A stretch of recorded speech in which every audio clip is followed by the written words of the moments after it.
Hello and welcome back to the fifth and final day of our GG Weekend Watch Royal Ascot preview, where I will be looking ahead to the Saturday action with Andrew Mount and Daryl Carter, who have been in cracking form then this week. So hopefully some more confident selections for our final day to see us off in really good form. So we will begin then with the 2:30. This is the listed Chesham Stakes for the 2-year-olds over 7 furlongs at 2:30, where Alfred Munnings is a very short price favourite here for the Aidan O'Brien team, and you're getting an each way price about the rest at this stage. So Andrew, the Chesham, can you kick us off, please?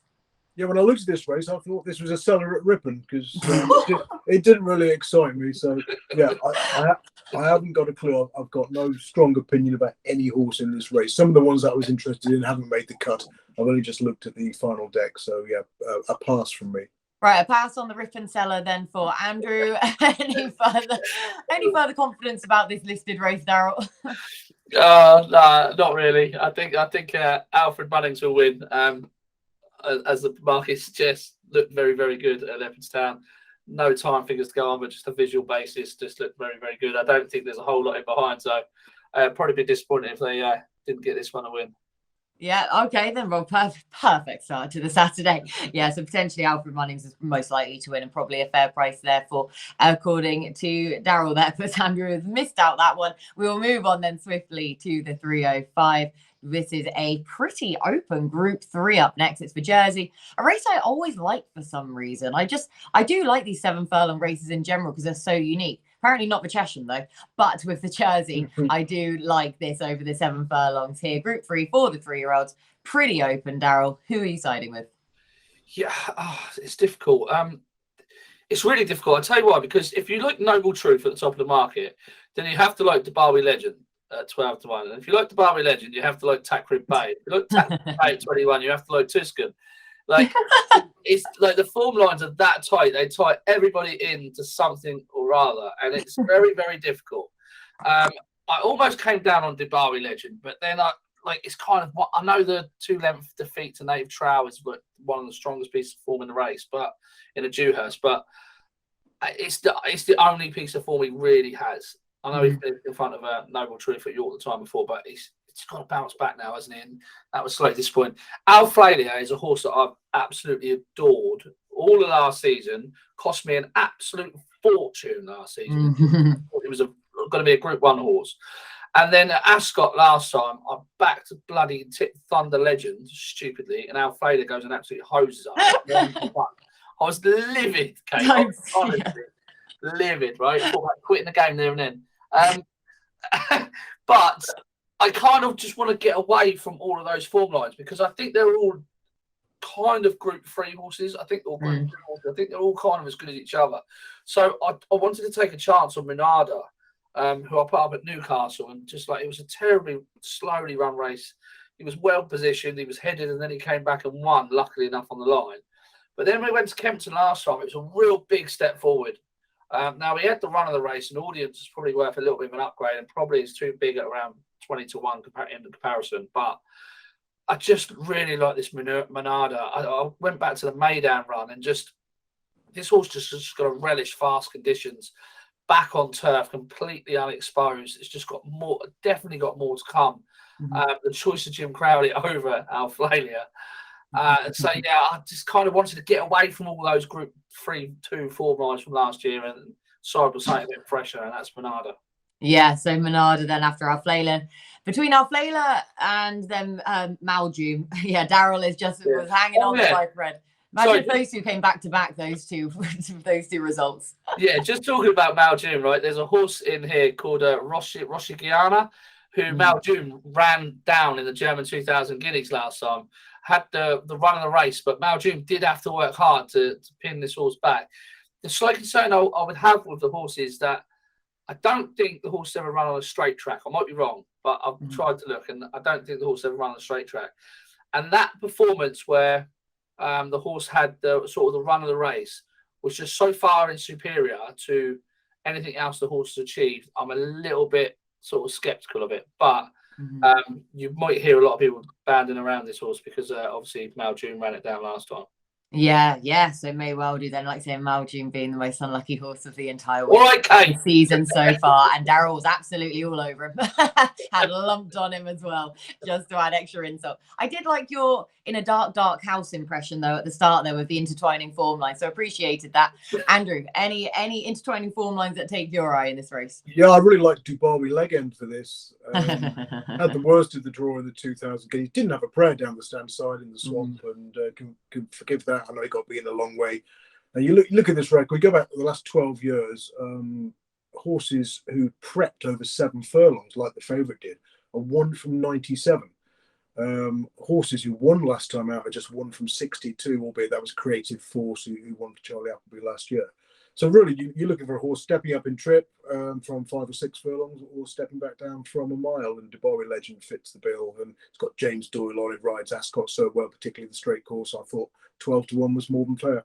Nice. So yeah, the leg end then for Andrew, Dubawi Legend, horse number 6 there in the jersey. We move on to the Hardwick up next, which is a Group 2 for 4-year-olds and over a mile 4 at 3:40, where we get to see the wonderful Hurricane Lane back on track again for the first time since his 3rd in the Arc in October. I love him. I think he's a star. To be honest, I think he's probably a fair enough price, really. Charlie Appleby, he is having a quiet enough time with things this week, admittedly, but I'm not dismissing this lad on his return from that absence.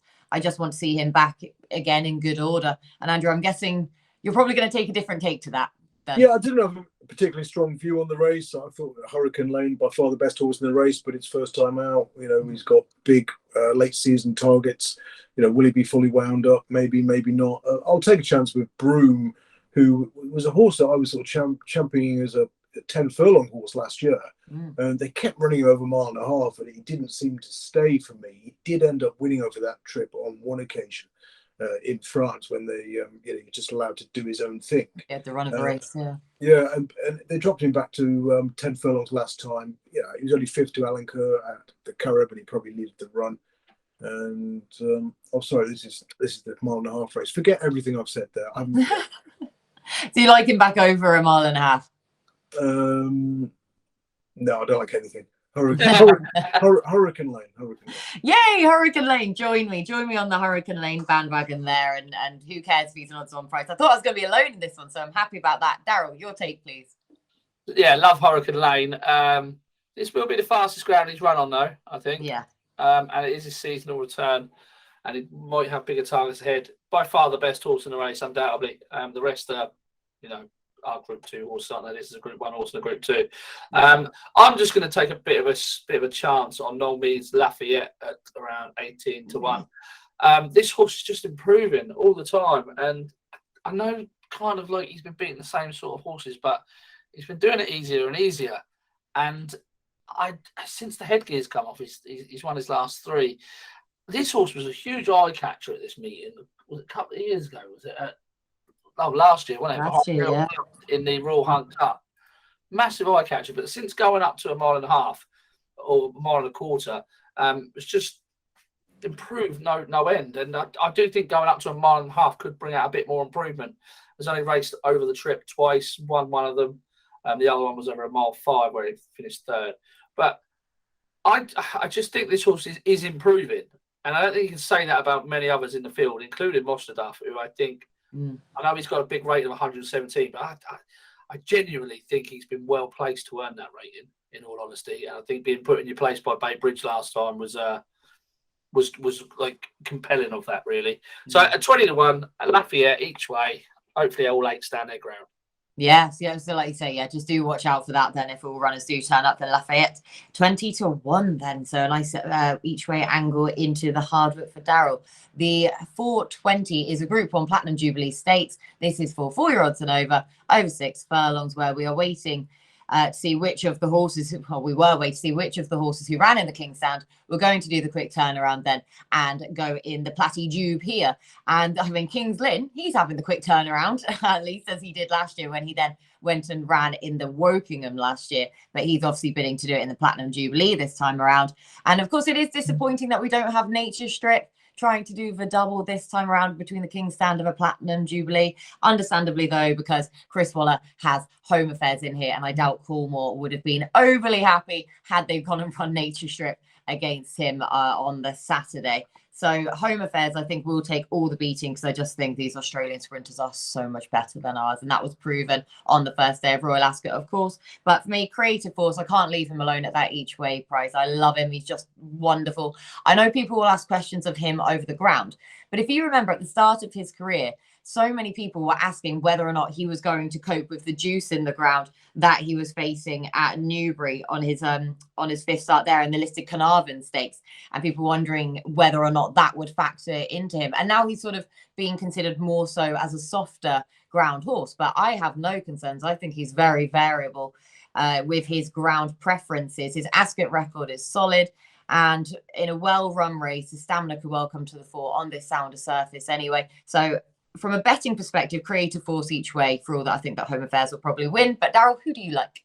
Yeah, I would totally agree with your sentiments about Creative Force. I would just say there's two other horses at much bigger prices that do tie very tightly with Creative Force. One of those is Kinross at 40-1, who's dropped out from 7 down to 6. Again, another horse that done me out of a couple of quid last That's done everyone out of a couple of quid, yes. Yeah, done us out of a couple of quid at Haydock, being beaten by Pogo.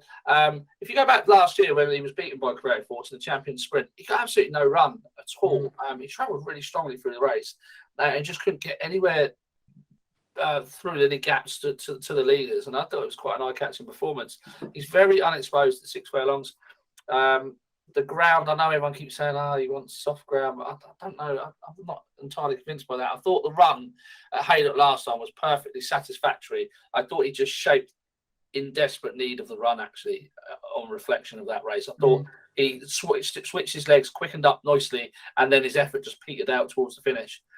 So I'm wondering if he's got that under his belt, drop back and trip, strong pace on offer here. I wonder if he's just going to be able to travel through the field and maybe pick up some pieces later on. Same goes for Naval Crown, who caught the eye behind A Case of You over in Monaadahj last time. Just didn't really have the pace to sort of quicken with A Case of You, was on the favoured rail. But I thought he was just too close to the pace. This is a horse that ran well here at this meeting behind Creative Force in the Jersey last year. Was staying on quite strongly towards the finish, I thought.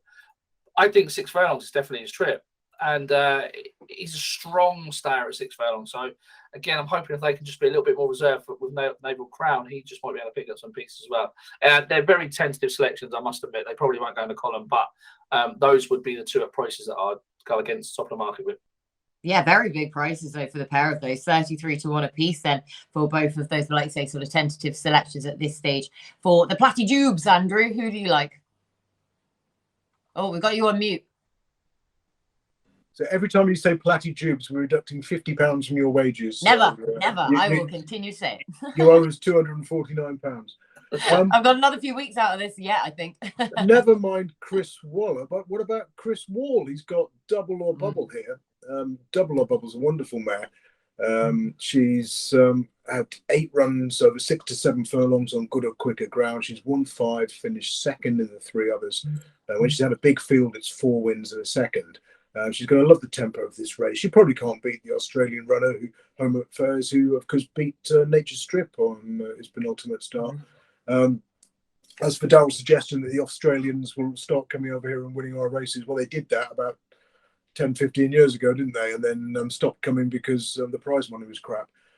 So I don't think they'll be coming back in their droves necessarily. But it is great to see. I agree with him there. So, yeah, I thought Double or Bubble had a good chance of getting into the places here. And the other one is Kinross as well. Kinross's defeat at Haydock, a lot of people blame the jockey. Absolute nonsense. It was down to the track bias. There was a massive rail bias at Haydock that day. If you weren't round the inside, you didn't have a prayer. Pogo stuck to the rail like glue, made all the running. It was actually a really good performance from Kinross to finish so close up in third. Like you say, if you could choose the ground, you'd probably go for good to soft coming back to this trip. But yeah, Kinross was my second choice behind Double or Bubble. Ooh, yeah, so another invention then for Kinross, but Double or Bubble for Chris Wall minus the ER then at 40-1 then for Double or Bubble for Andrew as the main selection. We shall move on to the 5 o'clock. This is the Wokingham Stakes, a heritage handicap, a 0-110 handicap for 3-year-olds and over 6 furlongs. Nice and easy one for you, Andrew. Who wins it? Well, nice and easy because it's June or July and Mr. Wagyu's running. Here we go. That 12-1 win at Epsom, took his record in these 2 months to 14 wins from 27 starts. Big profit of about 68 quid to a £1 level stake, 0 from 35 outside that period. I spoke to Sean Quinn, who I work with on the radio, as you do, Kate, and after the Epsom race, and I think because the owners never had a Royal Ascot winner, and he's an 8-year-old, they won't get many more chances. They said they were going to have a go, so I've got to have a few quid on him. I mean, fresh is one to point your place, but my God, how many races are they going to send him off for and see him get beaten in every single time? I mean, he's a bit of a sucker horse, isn't he? And your HMS president all over again. He'll run his race, but he just doesn't win often enough to justify, favouritism in a race of this nature. But stick him in your place box. He'll probably be there or thereabouts. But yeah, I'm going. I mean, there'll be a few others. I'm just flicking down there. Silver Samurai was the other main one, who's been a revelation since dropped to 6 furlongs this year. I mean, the number of times I bet him last year over 7, and he just didn't have a sufficiently strong pace. And then it was like, hang on a minute, we'll get a stronger pace at 6 because it's sprinting instead of 7, specialist 7 furlong triple. All of a sudden, he's taken off, isn't he? And he's that third to many a star has been followed by 2 wins. I know Daryl tipped him up last time out at Haddock. And he was on the slowest part of the track at Haydock as well, I thought, as well. Sorry, Brave Nation's been smashed up in the finish. What happened? Sorry, carry on, Andrew. I forgot to watch the race. I don't believe it. Brave Nation's been absolutely smashed up in the finish. What do you mean smashed up? What? Getting in each other's way? Yeah, he was sticking right to the task. He's finished 4th. Oh. And who was that? Name of the horse again? Silver Samurai. So yeah, I'm with Mr. Wagyu and Silver Samurai. Silver Samurai would be the main pick in the Woking. Cool. Right. We'll let the lads compose themselves for a second. They've also just figure out the Woking. I love how many passive aggressive digs we've got into each other then this time around as well. How has HMS President got another mention on another show? I just do it to wind you up. Yeah, good. Oh, and it works a treat. We're being very, very passive aggressive to each other then today. We shall move on though to the 3:35. Another nice handicap for the lads to dissect up next. The Golden Gate Stakes, which is a 0 to 105 handicap for 3-year-olds over a mile 2 at 5:35. So, I mean, Daryl, did I get your selection actually in the Wokingham? No, Kate, you didn't. I know I was sorry, waiting. Daryl. I was just thinking. I literally just thought to myself, sorry, I'm getting distracted by that. We'll go back to Wokingham and then we'll move on. Sorry, Daryl. Yeah, I'll be very quick. Silver Samurai is a horse we've been on the last couple of times. I'm going to stick with him. I think he's relished to drop back to 6 furlongs. Andrew said he loves quick ground. Stiff 6 at Ascot will definitely suit him. Sneaks in here off bottom weight under a £5 penalty, so he's got to go close. Surely he's thriving at the moment. The other one is Summerghand. Yeah, step back in the right direction last time. Caught the eye, beating 3 lengths behind the coat of gold at York. But interestingly enough, they took the visor off him that day. So he ran with no headgear. So that's the first time he's run with no headgear since 2020. When he was applied the cheek pieces first time, he won at Goodwood.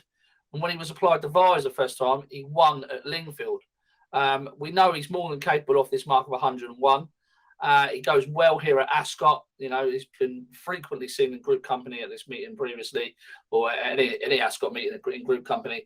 They reapply the visor today. I'm hoping that gives him another little bit of a spark. James Doyle has been booked 25 to 1. He's going to go close. Oh, so Summerghand then 25 to 1, but also another mention therefore for Silver Samurai 12 to 1 there to bring up the hat trick. Apologies, Daryl. I was getting distracted by a whole flurry of first race of Royal Ascot action going on. Now we shall move on to the 5:35 and the Golden Gates handicap. As I say, 0 to 105 handicap then for the 3-year-olds over 10 furlongs. So Daryl, if you're all right, then I'll head back to you and I'll give you the first dibs of the Golden Gate. Yeah, the Golden Gate. So I'm just loading it up. Yes. The 2 at the top of the market in here, I'd be very, very surprised if they don't fight out the finish here. They're miles ahead of the handicapper. Stewards. Yeah. Do you know what is a bloody Stewards? Because he's come from right across the other side of the track, dragged everyone over like a bloody blanket. 3 on to keep the race. The Riddler. He's not going to keep the race, surely, is he? The betting suggests he might. He's 11 to 4. 3 on to keep playing third. I say, well, I'm on Wallbank, so please do. Chuck him away. Sorry. Okay, the two at the top of the market, Mr. Cut for George Bowie.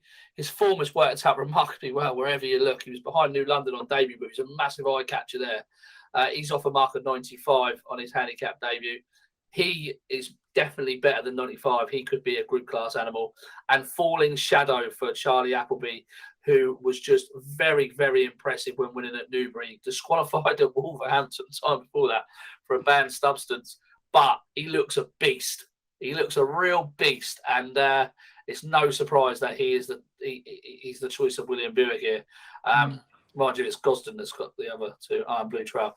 But these two are miles ahead of the handicapper. I'm not even having a look at anything else because I know these two are potential group horses. So I don't know which one I'm going to back yet. Maybe both. Both. One. Yeah, I was going to say back the pair of them, Mr. Cut then and Falling Shadow for Daryl as he tries to solve the Stewards' inquiry there. We'll be getting updates sort of drip fed through, I'm sure, then from the guys there. Andrew, the Golden Gate Stakes, please, for you. I've not had much chance to look at this race, though. Jimi Hendrix, who's actually the one I've napped on Thursday as we record and yet to run over a mile, is entered as well. So, yeah, depending how he gets on, if he runs in both races, I'll go with Jimi Hendrix. Oh, Jimi Hendrix 14-1, yeah, but do just wait and to see if he does take his chance in the 5:35. And we sign off our Royal Ascot previews with the final race of the meeting. This is the Queen Alexandra Stakes, which is a conditions race for 4-year-olds and over 2 mile, 5.5 furlongs at 6:10, where we might get to see TRUESHAN if the weather is kind then to connections. But Andrew, I mean, what are we thinking about the forecast? Will TRUESHAN run therefore? And if not, who wins it for you? Yeah, TRUESHAN's hoping, I guess, that the rain forecast for some parts of the country is going to arrive in time. If he wins, he'll be odds on. If he runs, sorry, and he gets his ground, he'll be odds on. Oh yeah. So yeah, I've got to go TRUESHAN in the hope the rain arrives in time. Yeah, I think that's completely fair, and that's sort of just the thing to bear in mind though with him. But he wouldn't run if the rain doesn't come. So you kind of like sort of a bet to nothing then on that basis. Daryl, do you agree with that, or looking elsewhere? No, I'm looking elsewhere. I look Calling the Wind. Ah, yes. For Richard Hughes. Yeah, I know. It's 16 to 1 shot, but I think this horse loves a stamina trip. Last time he went over anything close to this, he was third in the Cesarewitch behind Buzz, and previous to that, he was a good winner here at Goodwood over Withhold. I think he's got a bit of class about him, this horse. So I'm assuming TRUESHAN won't really run. In all honesty, and if he doesn't, I think it leaves it wide open because I don't think Wordsworth is a solid favourite in all honesty. No. So yeah, Calling the Wind for me. Yeah, this race could be completely opposite of the way it currently looks, doesn't it? And the market's sort of hedging on that in its current state. But yeah, TRUESHAN, if the rain arrives, then he'll surely just go and win. But yeah, Wordsworth would definitely be taken on if he goes to favouritism, and Calling the Wind, a good option then at a fair price for Daryl in that race therefore. So naps then, lads, on the final day. Daryl, back to you please for your nap of Saturday. The forecast of the Golden Gates. Oh, nice. Between the two at the tail of the market there. Yeah, Mr. Cut and Falling Shadow forecast. Like it. Gone rogue on the final day with a nap. Andrew, your nap please. I'm going Silver Samurai in the Wokingham, but I feel a little sad that I've not said Mr. Wagyu. Oh, yeah, well, you have now, but not in the nap sense. And I'm going to go with a different nap as well, because I'm going to go for an each-way nap, because who cares? I'm the presenter, I can do what I want. And I'm going to go for Creative Force, therefore, because I still think that Home Affairs will win, but Creative Force, and just so I get to save the Platty Jubes once again to make Andrew skin crawl in the... in the 420 then each way on Creative Force for me. So that is everything then from Royal Ascot. Thank you so much for staying tuned for all 5 days that we've covered. Thank you to the lads for all of their hard work. Thank you to SBK, our sponsors, of course, as well. Enjoy the week, enjoy your final few bets, and we will speak to you again next week.